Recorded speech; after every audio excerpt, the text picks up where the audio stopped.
राम राम शेतकरी बांधवांनो, हे बघा आमच्या शेतातले मागच्या वर्षी आंब्याचे आम्ही झाडं लावले होते. हे केशर या जातीचे आंबे आहेत. या झाडांच्या पालव्याचे वजन जास्त झाल्यामुळं हे असे वाकत आहेत बघा.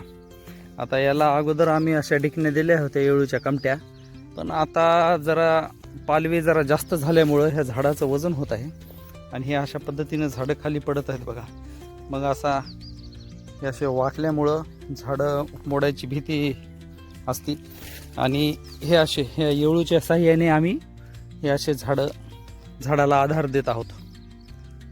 या पद्धतीनं आम्हाला आता शेतामध्ये ह्या आंब्यांना हे अशा पद्धतीनं येळूच्या डिकण्या देण्याचं काम चालू आहे बघा. जवळपास आमच्या शेतामध्ये 1600 ते 1700 आम्ही अशा आंब्याची लागवड केलेली आहे. हे बघा, हे पालव्या जास्त झाल्यामुळं असे वाकून उन्मळून पडत आहेत.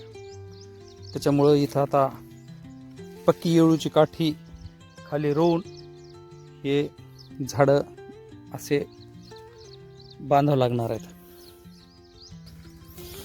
पहारीच्या साह्यानं खाली खोदून भोकाड पाडून त्याच्यामध्ये हे अशा मजबूत अशा येळूच्या काठ्या आम्हाला लावावं लागत आहेत, म्हणजे जेणेकरून हे झाडाचा तोल सांभाळला जाईल.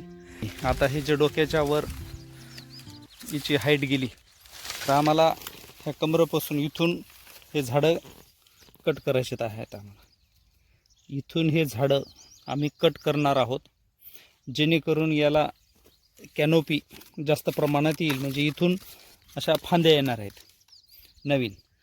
पण आता या कंडिशनला हे फेब्रुवारी महिना चालू आहे, फेब्रुवारीमध्ये कटई जमत नाही, म्हणून आम्ही आता जून महिन्याच्या सुरुवातीलाच या सर्व आंब्याची कटई करणार आहोत.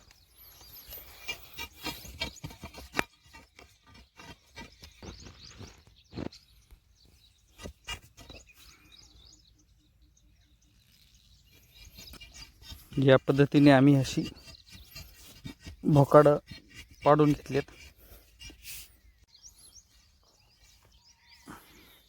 या पद्धतीनं अशा पहारीच्या साह्याने गोल गोल आम्हाला असे भोकाड पाडून घ्यावं लागत आहेत.